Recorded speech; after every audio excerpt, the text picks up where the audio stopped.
Yeah. All right, I see a few people jumping in, so we'll respect everyone's time and get going, man. So I just want to welcome you to the Dropping Knowledge podcast. Like I mentioned, been doing this for a couple of weeks, and really the focus and the goal of this project is to take everyday folks that are out here in the community winning, doing different things that I think have something to share and other folks would be interested in, right? So it's really all about educating the culture, sharing information.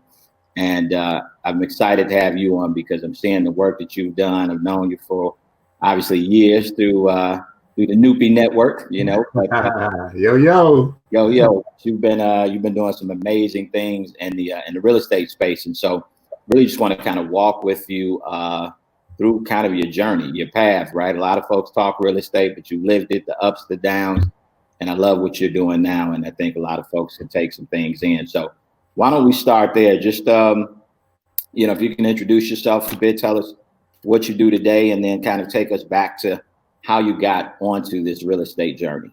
Okay. Well, thanks for the introduction, Noop. I appreciate that. The warm words. For those of you who don't know me, name is Sean Jones. Been investing in real estate for the past 15 years. I currently run a group called Invest Now Realty Network, where I partner with individuals that I give access to or have resources for them to get funds using their credit that require no money down. We use those funds to acquire properties cash. Upon acquiring the properties that we own now free and clear, we'll get a construction loan to do the rehab. The value that I bring to the table, because most of these clients are what we call newbies, those that have no experience in real estate, is the project management and hiring of the general contractors and subs, and essentially walking the client through the project from start to finish. So they get the experience of actually doing a deal as opposed to reading about it and getting, stories from other people on how to do it. It's nothing like experience. That's been the best form of education for me. And I feel like that's the best form of education to learn stuff. So upon walking through that experience, we sell the property, we put it on the market. I'm also a licensed real estate agent, and we sell the property and split the net profits after everything is paid for, meaning the loans that was borrowed to acquire the property, as well as the construction loan. Once all of that is paid off and the soft cost, we split the net profits on the back end. So I've been doing that now for about 5 years, but I've got about 15 years plus in the game. Like you mentioned earlier, experienced the ups and the downs. Yes, sir. You remember my business partner at the time. We were in it, man. We had a lot of stuff happening, a lot of properties, 2 offices in Hyde Park, and life was good. Yeah. Until the bottom fell out. Right. What I tell people is that, that happened, but we lost everything, but what we didn't lose was our experience and know-how. And that's what I simply used to kind of navigate myself to where I'm at now, and using that now as a resource to partner with clients. And I it didn't start up as a business. I just wanted to do more deals, essentially. Right. What I want to do now. But it started off with me just, doing one deal, and then one deal turned into a couple of deals, and now it's, an opportunity. And along with that, I also do meetups. I was doing that every weekend. But of course, right now we're to stay home. Right. And I haven't been able to do them. I've done some lives every weekend just recently. But because of some personal issues, I don't know if you guys follow me on Facebook or not, but my dad was diagnosed with the COVID virus, and just recently got released from the hospital. Now he's a superstar because he's on the news. Yeah, but all that's all good. I just wanted him to be home and healthy, and he's recovering now. So that's what's going on. Dope, bro. Dope. Happy to hear that. And yeah, I saw the video and got the love when he was leaving the building. So that's yeah, man. It's a ticker tape parade. that's a beautiful thing, man. My mama was leaving the hospital, man. That's what he's talking about. Indeed. So what took you? Obviously, like you said, you've been in real estate for a while. What initially got you into real estate? That's a good question. I've always been, just being frank, money motivated. And my business partner at the time was also a new. We were working in a telecom company. I think you remember that because I think you were at CDW. Yep. And I was at we were at Empower. Yeah. And basically, I think we was trying to figure out how we can network back then. But yeah, we were working at that company, man. And he attended one of those late night seminars where they get you to the hotel and they sell you on all this stuff. They get you in for free. Then it's $99. Then it's $2,000. Right. And so forth. So he attended that. And he's like, man, Sean, you got to come and check this out, man. These guys making people's salary in one deal. I'm like, what? Really? Like, yeah, you got to come see it. So I went and I was sold. It's like, man, this is what I want to do. And I ended up doing my first deal. I bought a house out in Inglewood, single family, 59th, and I won't give the full address, but 59th and Paulina. What year was this, John? What year was this? 2002. Okay. Yeah. So, man, I've been doing it a little bit longer. Maybe 2003 or 4, somewhere around in there. Okay. But yeah, bought the property and refinanced out, kept it as a rental, made like $18,000 on the refi, and had about $700 a month coming in cash flow. And I'm like, you know what? This is what I want to do. And ironically, I just did the deal, and maybe about 5 or 6 months later, I'll never forget this because it was about the weekend of my birthday, working at Empower. And I went out and I sold one of my biggest deals with Empower. It was a large account, a mortgage company, and it was a Friday. And I was basically about 1 o'clock. I was done. I hit my quota for the month. It was the beginning of the month. That deal hit my quota. It was my birthday, and I'm celebrating, right? I get a call about 2 o'clock from my manager, and he's like, Sean, I need you to come to the office and make sure you bring your laptop. I'm like, my laptop? Why do I need that? Right. I go to the office, and he's like, man, we're shutting down the whole office. Everybody's being laid off with 2 weeks worth of severance. Wow. And, some people have that story where, they get laid off or they get fired and they find their passion and they keep going. And that was it. And since then, I'd already knew real estate was what I wanted to do and make the money and saw that it was real. Right. But this was basically me, what I call burning the ship. So I'm not coming back. And I hadn't worked in corporate America since. I'm sure that resonates with a number of people listening. Yeah. If you can recall that first deal that you talked about that you made $18K on the refi, did you have a strategy going into that? Were you at that point where you truly had a strategy, kind of buying in a certain area, certain type of, whether it's single family or multifamily? Kind of talk about what you remember from that first deal that you did. Another good question. I don't know if I had a distinct strategy as much as I just knew I wanted to do a deal. And I did have a strategy on how the deal was going to work. As far as I was going to buy it, I knew how much it was worth on the back end and what I could essentially pull out on it based off of the LTV that I could get. And that all kind of gelled and made sense. So I did know I wanted to own a rental. I wanted some cash flow. But I was looking at rental properties. I was looking at an opportunity to do a flip. Back then, I'd also been introduced to another one of our fraternity brothers who was doing short sales before they even became popular. Like he figured that whole strategy out with, submitting the bulk of paperwork with the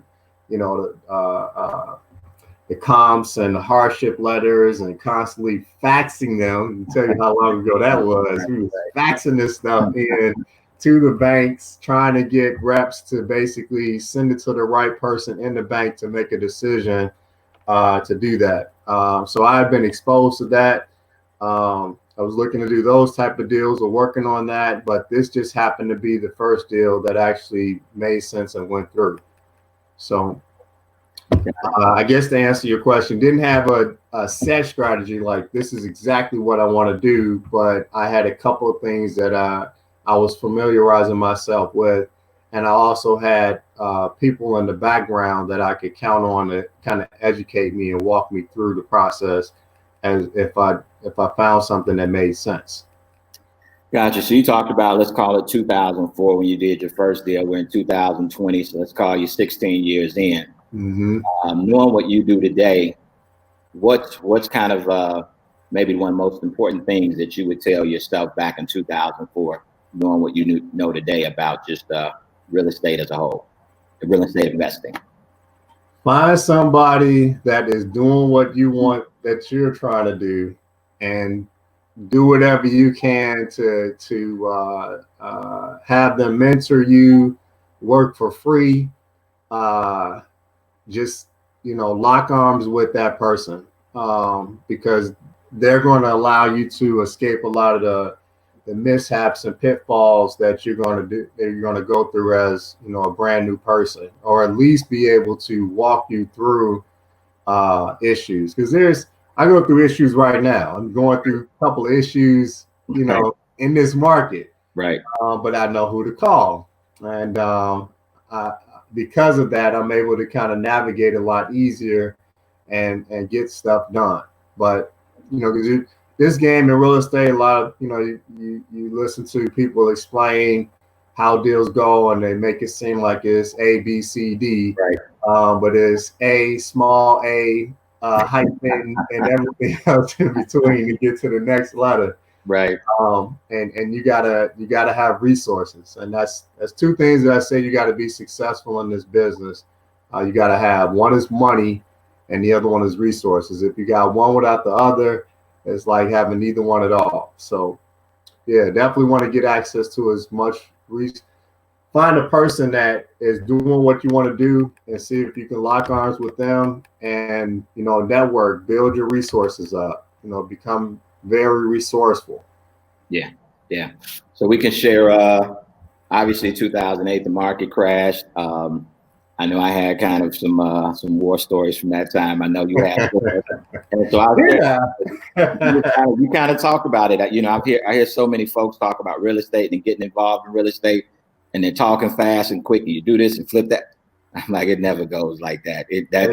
That's Take all. It easy. That's all in your head.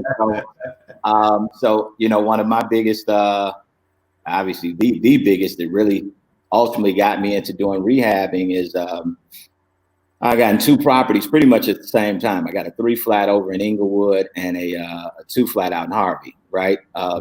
Crazy, because before then I probably have been to Harvey twice in my life. Right? So just buying a property where I have no idea of what's going on in that area, what the area is like, and Inglewood is Inglewood, right? Back, this is 03, 04. Okay. And I really bought these properties off of the recommendation of my tax guy. He was saying, you're a single guy, you're making good money, you're getting killed, right? You're getting killed from a tax perspective. And so you need to do something to kind of offset that. And so did you ever looked at property? And so at that time, it was wild, wild west. You can grab property, no money down, sign your name, okay credit, all of it was all good. And I got these properties, man, and I ended up going through the process, closing, and I was moving so fast and doing so many things. I never even put any tenants in the building. I think each building was like $500 mortgage, and the money was flowing good, and it wasn't. I get to it. Yeah, well, yeah, it wasn't. Like, if it helps me at the end of the year get more money back, so be it. And man, long story short, I'm figured I got them secured, locked down. Nothing's in these places to take. No idea that, your folks, your cluckers break in. And I just didn't know any of that. And so long story short, both buildings, man, caught on fire within a period of probably 30 days. and Wow. found out that I didn't have any insurance, right? I closed on those buildings with binders. And I don't think they even do that anymore, but they used to let you get those binders, which essentially gives you insurance for 10 days, and then you need to go out and get your own. I had no idea. And so that's what got me into, what's going to be the after repair value and how much it's going to take to put it together. And that's really what threw me into rehab. But those were some dark, dark days, man. And so you talked earlier about how you've seen the ups and downs in the real estate game. While we always talk about the ups and the wins, if you don't mind opening up and sharing a little bit, talk about that down period and what happened and what went wrong and what did you identify kind of as some of maybe the mistakes that were made on your part, or whether just naturally what happened with the market? Well, a lot of it had to do with it was the Wild Wild West, and because of that, you really didn't have to. Once it got real hot, you really didn't have to have a huge knowledge base to get in the game. You just need to have credit. Yeah. There were all types of people willing to help you get into deals, so long as they were in a position to make money from you getting into the deal. So they would help you get in the deals. Right. And deals that possibly just didn't make sense. I mean, we were essentially buying properties and fixing them up, doing basic stuff to them and selling them, for $20,000-$30,000, like the same property in like 3 months, buy it, do a little bit of paint here, not the type of rehabs that we got to do now to these properties. I mean, we're talking just paint everything white, put your commercial carpet through that boy, and this rehab, you're not changing no cabinets, so you might put the straight Home Depot oak joints in there, and you got a rehab, and it's worth $70,000 more than what it was worth when you bought it 3 months ago, because it was crazy like that. Yeah. So my biggest hang up was that we were so caught up in the flipping game that we were not looking at any buying holes. Okay. And nobody had educated us based off of previous markets. Real estate is cyclical. I'm not pronouncing the word right. Cyclical. Yeah. Cyclical. There you go. Yep. Thanks, Snoop. No doubt. They paid attention a little bit throughout. There you go. We got to help each other out. But yeah, I mean, so there's cycles in this. And I think back in the 80s when the insurance rates were crazy, real estate was, it took it plummeted. And it was 20 years later, basically. It was bound to happen just, because that's the way real estate is. And so, people that experienced that or had some type of knowledge base about just having rental properties in place to create that cash flow, they were good. They bought a lot of properties. They bought them right. They weren't trying to flip them to make the quick buck. Right. And when this thing crashed, they were sitting okay, if not very pretty, and then they could just rack up on assets and buy even more. Right. So that's kind of basically what I've learned. I'm flipping. The market was good, and been able to pick up some rental joints here and there. But we're right now, I guess, leading into that conversation. What's happening right now? We're just in a crazy, nobody would have even fathomed what's going on, possibly happening right now. Right. So definitely would have had more cash flow, find more income properties. Got it. So we've mentioned a few terms. Again, we may have folks that may have not touched real estate at all. Mm-hmm. And so let's break a few of those down. And I heard that I can recall. So one, you mentioned a buy and hold. So can you define what a buy and hold is for those that are not involved or in the real estate world? Sure. I mean, it's simply a property that you are purchasing where the mortgage is less than what you will rent the property out at. So whether that be a house, a single family house where you buy the house, and let's say you buy it, and your mortgage is $800. You paid, let's say, 100,000 for it. Your mortgage with taxes and insurance is 800, and you rent it out either Section 8 or cash paying tenant, and they're paying you 1,300. Right. So now you have a cash flow, and that is of roughly $500. Let's just use round numbers here, and for the sake of accounting for maintenance and all that. But let's just say the overage is $500. That's basically your cash flow from that property, and you're planning to hold on to it and not sell it for what a buyer will be willing to pay you for over and above what you owe on it. Got it. Okay. Cool. Appreciate that. So today I know that I think you primarily, you can correct me if I'm wrong, I think you primarily are focusing on multi-unit buildings, three units when at all possible. Talk about just the strategy when you're looking at properties now that you're doing with your newbie partners. Are you focused on specific types of properties and specific areas?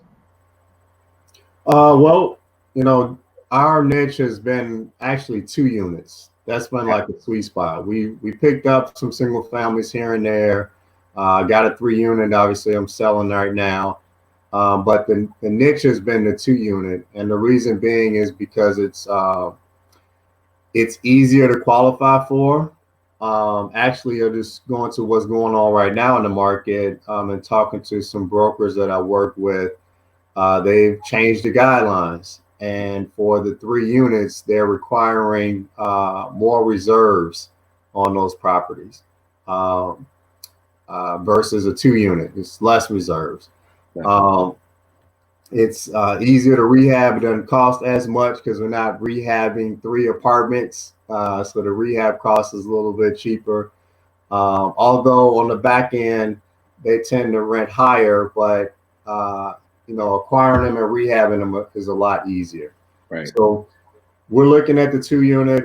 Our niche area has been in the Inglewood area. I kind of staked my claim there because I've had experience over the years being in that area. We can still buy them at really good prices, rehab them, and either be able to sell them or rent them out. However, a lot of them have been sales recently because we had a lot of people that like the work and hey, they want to live in 1 unit and rent out the other. We call that house hacking. Gotcha. Because a lot of the 2 units were also duplexing, meaning that we're opening up the first floor to the basement, so they can basically have living space on the first floor in the basement, and that kind of gives that homeowner or the buyer a sense of having almost like a house because they've got more living space. Right. So they have the comfort of being able to be in that, as well as also collecting rent, which will subsidize or cover their mortgage. Gotcha. Okay, cool. I got a question actually from my brother, Big Noob, Spring 90, Beta. What's up, man? What's going on, Noob? It's JB. Yeah, it's JB. So he had a question. So he said, during the process of acquiring investment properties, how big is the ideal team? Attorney, appraiser, et cetera. What's ideal? Definitely want to have an attorney. I guess as far as you said, the team. So the attorney, if you can appraiser, it used to be an appraiser, but because you can't use your own personal appraisal to do your deals, you can ask them for comparables, which is good from that standpoint, but you can also get that information from a realtor who you need to have on your team. Let's see, appraiser or a realtor, your attorney, contractors. Yeah, I was going to say that based off of you, if you're looking to rehab properties, but if you're looking to hold on to them, you may just want, a good handyman or your property manager, make sure that they're staffed correctly to be able to handle those repairs. Yeah. Talk a little bit about, obviously I'm sure that you found a good team, specifically in the way of contractors, but that's That's what a lot of folks get burned, right? Yeah. A lot of folks get burned in that space. Are there any helpful tips that you've had, that you've learned through experience, et cetera, in terms of just finding a good contractor? Yeah, actually there is. One thing that, I was fortunate and kind of through trial and error, I learned that you could find some of the best contractors from other good contractors. So if you got a good electrician, yeah, they know other good workers. They typically will, and they've been in, because if they do good work, typically they're in an environment where that type of standard is where it needs to be. And right. they see those other contractors working there and they collect their numbers too, because they all want to work together in a sense. Yeah. So I found a good electrician, and basically he's like, man, I got the perfect person for you. And he connected me with my contractor, one of the ones that I work with now. And same thing, I needed a tuck pointer. That contractor that was basically sort of like a GC, but he does a lot of the work himself. Hey, Sean, I got this guy. He's really good. He's professional. He does very good work. And they see that I'm keeping these guys busy. Yeah. So they tend to look at, okay, well, if he's keeping them busy, I want to get on the team. So I'm gonna offer him a good price on this work. And if the price is good, then yeah. And then because of what I'm doing, I'm also in my position, I'm able to show them that, hey, I'm doing more projects, so, and they can look me up. Some of them have internet access. They can check me out on Facebook. Right. They see the stuff that we're doing. So, as far as a new person, though, I would say the best recommendation is to find somebody that has used that person before, and get them referred. Just calling people about the phone book or seeing them online, that's a shot in the dark. I would want to talk to somebody who's used that person before and kind of leverage it from there. Gotcha. Okay, cool. So if you're a person that's listening to you right now, and you have downtime, you're at home, you can maybe thinking about the next thing, or what can I do so that if something as crazy as this happens again, hopefully it never does, but I want to be in position, right? I want to be in a winning position. What is there something that you think, if you're thinking about your newbies, is there a type of mentality? Is there a type of, folks with certain types of goals? Is there a way that you can identify someone that should be in this real estate space and some that just shouldn't, right? Because you talk about it, even with all the experience, things go wrong. And they almost always go wrong. And you have to have a certain temperament to be able to kind of just last without your head exploding. Like, you've dealt and seen a lot of people, I'm sure, spoken with many more people. Any idea about that? So if somebody's listening, they kind of determine, you know what, I may not have the stomach for what he's talking about or what he's doing on a day-to-day. Yeah, well, you just mentioned it. I mean, you just described the temperament that they would have to have and ask themselves that question, because, I tell my clients, I'm not Superman. I can't see behind walls, and there are going to be problems in every project that we come across. And it goes back to the saying, you need to have money and you got to have resources. If you got one without the other, it's like having neither one at all.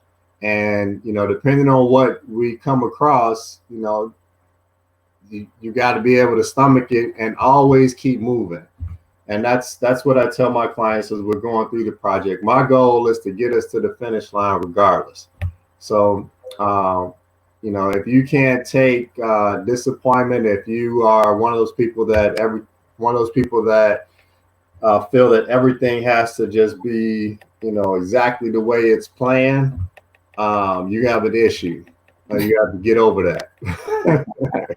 Because it don't happen. You gotta, as long as you get from point A to point B, regardless of how you get there, that's the mindset you gotta have to get to the finish line.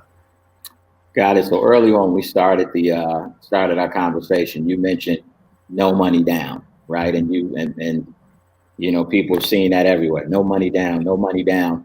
Talk about how does someone buy a property, no money down? And what are those other things that have to be in place for you to be able to actually do a no money down deal or take advantage of a no money down deal? Well, there's several different ways of doing no money down deals. And when I say no money, it's no money out of our pocket. We are basically using other people's money. So we use the credit to get access to bank money or private money or other forms of money. We're leveraging the credit to use that to get an asset that we can borrow off of, again, using the bank's money to for the renovation. So that's essentially how I'm structuring no money down deals. I mean, there's other ways of doing it where, you know, you're moving around paper, you're structuring the deal this way where you may not have to put any money down the way that you structure the deal. That's another way of doing it. Then I can go on several different ways doing that, but it's either, you know, using it the way that I'm doing it with leveraging the money, or you're shuffling paper around. Gotcha. The strategy. Got it. Okay. So how many, you talked about the Invest Now Realty. How many projects do you currently have going on, and what are some of the, give me an idea of just a few of the challenges that you run into on recent projects, just so we can kind of get a temperature of what those challenges look like. Yeah, absolutely. We've got like 7 projects going on right now. And they're at all different phases. One that we're just starting on. We've got about 4 or 5 that we're in the middle of rehabs on and practically done. And I've got 2 that are already done, contracted, and we're waiting to close. Issues. The 2 that I am ready to close on, I already have clear to closes. This is crazy, right? Right. Because of the market. I was just talking to my attorney today. A lot of deals it's not what's happening necessarily with the financing, but the city and the county is closed. So I had injunctions on these properties that have been cleared. Inspectors already come out, signed off on it, but I'm at the mercy of the courts not being open so that I can motion this injunction up and take it in front of the judge with my paperwork that it's been cleared, so I can get clear title to sell the property. So it's that. My attorney was telling me about he's getting contracts that are coming in still from deals. But they may have zoning issues, you know, that simply is walking. They could be solved simply by walking to the zoning department, right, and speaking to somebody. But because he can't do that because they're not open, you know, it's just kind of sitting in limbo. Right. So he's looking at it like it's a traffic jam right now with real estate. And you know, I look at my deals as being a prime example of that. I think when we close on these deals, they're actually going to create comps in the neighborhood, which is a good thing. So right, everybody's saying, well, man, it's going to crash and all the values are going to go down. You know, we're living in a different time than we were in 2008 when there was no liquidity basically in the market. It's still money out there. It's just, you know, that people are afraid, so they're pulling their money out, but it doesn't mean that they don't have it. Right. So when all this stuff closes, yeah, there might be some foreclosures because, you know, people are potentially may lose their job, but that's going to be further down the line. I'm looking at that happening in maybe 6 to 12 months because they've already put a moratorium on foreclosures, and then the time frame that it's going to take foreclosures to happen, right, we may not see that foreclosure for a year. Right. But by that time, we might have a cure by then. Right. Once we have a cure or whatever they're doing with this, where they make people feel comfortable about what's going on in the market, now you're going to see this robust following of people just wanting to get back in the market, because everybody is sitting on the sidelines like, man, I'm just stacking my money. I'm right, waiting on it to pop. I'm waiting on it to pop. Well, you're not the only one that's waiting on it to pop. Right. So when it does pop, it's going to be a whole bunch of people that goes to the market, and what's going to happen to prices? They're going to drive right back up. Yeah. So Yeah. we might have a small window. So my mindset is right now, I want to get access to some money, and I'm just looking for deals. Okay. We got the capital, we can leverage up, because another thing too, I have resources where I can still get access to money using the credit. The banks are still lending. Right.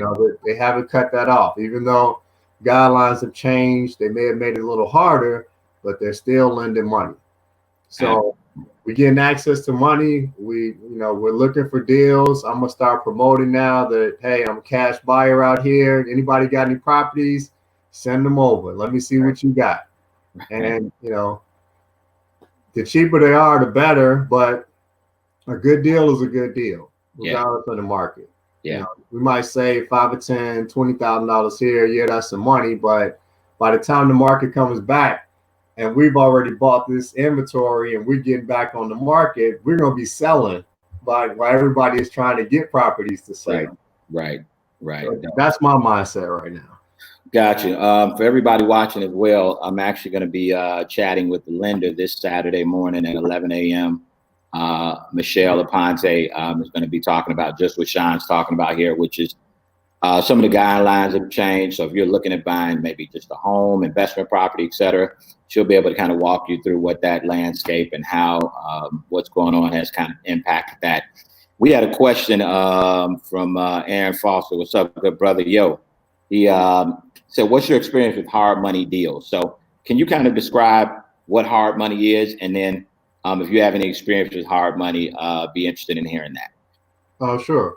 Well, that's essentially what we're using after we acquire the properties cash. We're using hard money. We call it construction funds because sometimes that scares people. That hard is a little hard on the palate. But essentially, hard money is basically funds that are being lent on assets, more or less asset-based funding. In comparison, like banks, your Chase banks, your U.S. banks, your Wells Fargo, they are not going to lend you money on a property that needs a lot of work, or is not functioning, meaning that it's got running water, electric, or habitable, I should say. They're only going to lend money on habitable products unless it's like a 203K, but that's still falling on more lines of bank qualification. Right. These hard money lenders, they're looking more or less at the asset itself. They may look at your credit to determine what type of interest rate they may offer you. They may also want to see your experience level. A lot of them have started that and changing their guidelines. They want to see that you've done some deals to feel comfortable lending you money because it really is based off of the asset, but they want you to be able to show that you can handle doing what you say you're going to do, which is rehabbing that property and being able to sell it or refinance it, but get them out of the deal. It typically lasts anywhere between 6 to 12 months on their terms. They also made the interest rate varies again based off of your credit and your experience. I've seen as low as 8%. I've seen as high as 18%. It just depends on the lender. They all have different guidelines. They typically want to see. They were doing as low as 600 credit score. Now they want to see you in like the 680, somewhere around in there, 640, 680 or better. Yeah. So they are available. They're very useful, especially if you don't have all the money to rehab a property or acquire it and rehab it. You want to leverage, which is essentially what I've been doing, is leveraging. Some people are against that. They want to use their own cash. They don't want to owe any money for whatever reason. It's just the strategy that I've been using. I've been pretty successful at it.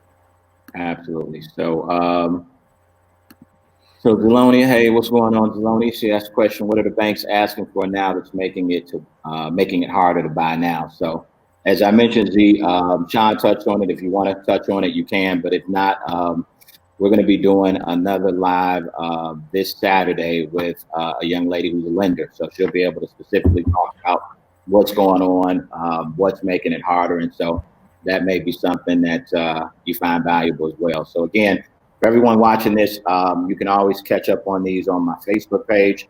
Then also you can search for the Droppin Knowledge Podcast on all streaming platforms as well. So condominiums, what are your thoughts? Not sure specifically, I guess just saying is a condo versus a single family, or what's your thoughts around condos? I've never invested in condos because the problem that you typically run into is that association. Yeah. You don't know what's going on with that, or it might be good on paper, but once you get in there, you're at the mercy of them charging you. They could change their bylaws on you. If you bought it for rent and you're in a situation where all of the people that are living there are owners, and they basically will go in there and vote and change the bylaws and say, well, no, we want everybody to be owners in this building, and you got a tenant in your building, and because you're outvoted, now you're going to probably be forced to sell, or they may put something in their bylaws where they may charge you extra or force a foreclosure. Yep. I'm not really keen on that. I do know some investors that's all they like are condos. They like them and they rent them out. But that's also like a tax too, because not only are you paying the taxes on the property, but now you got to pay, the association, and that's not going anywhere. Right. It's like taxes. It's going to go up. It's more than likely going to go up because they're going to always find something to spend your money on. So, indeed. So we're about the 45-minute mark, so I want to respect your time. Kind of as we wrap here, tell us one more time about Invest Now Realty, what you guys are doing, who it's targeted for, and just some of the benefits to working with you on real estate deals if you're kind of a newcomer to this investment space. Yep. Well, Invest Now Realty Network was set up to work with more or less new investors and cash investors. I am partnering with those two. However, the cash investors are obviously using their cash, and they're just wanting to get a better return on their money simply by partnering with me, where I'm doing all the heavy lifting to get the project done. But for those that are new, I'm showing them how to get access to money. I've got resources for that, to acquire the property's cash. We use that money to buy the properties. Like I said, now we own them free and clear. I've got construction lenders, hard money lenders that will lend us the money to rehab the property. I'll walk you through that process, creating a learning experience, and we split the net profits or the net rents if we decide that we're going to rent the property, because I've done several of those as well. Excuse me. And basically we make money. So if you're interested in doing that and learning more, check me out at Invest Now Realty Network. Inbox me. We can set up a call. I was doing weekly meetups every Saturday or Sunday at different properties. I'm going to resume that once we get past this stay at home and it's safe. We're probably going to do a couple of lives here and there. I kind of slowed on that because of, like I said, personal reasons. But yeah, if you want more information, please inbox me there, and I'll be more than happy to walk you through and see if this is a good fit for both of us. Indeed, Sean, man, just want to thank you again, brother. I appreciate it. Like I said, I was really excited about when I came out to see a property you were doing, really excited about what you were doing. As I told you, I'm going to circle back as well. So let's go, man. We're going to get something done. Very soon here. And again, if you're interested in investing, I can't say it enough. He talked about the splitting of profits, et cetera. You got to make the money before you even talking about splitting it. And because you acquire property, there's no guarantee that you're going to come out sweet. And so, yeah, I'm glad you said that. No guarantees, and real estate is a risk. Absolutely. I just try to mitigate it. It mitigates it, and having that experience and having someone who's actually done projects and seen different things thrown at you, it's truly valuable. That's why somebody like myself, who I think I've purchased 6 properties in my time and done rehabs on all of them, I'm still looking to partner with Sean because I haven't done it in a while, and I know what can go wrong because it ain't easy. It ain't easy. So if the profit's 30, I can take 15 and a win, right? Versus a loss. And so appreciate your time, brother. Looking forward to connecting with you. Appreciate everybody who tuned in. And as always, please share, pass this information on. Be sure to check out the Droppin Knowledge podcast on all streaming platforms. Brothers, stay safe. Take care of the little one. Congrats again. And great news to see your dad is back up and in the building, man. And so appreciate your time, and we'll talk soon, Noop. All right. Thank you, Noop. I really appreciate the opportunity. You guys stay safe out there, man. All right. Thank you.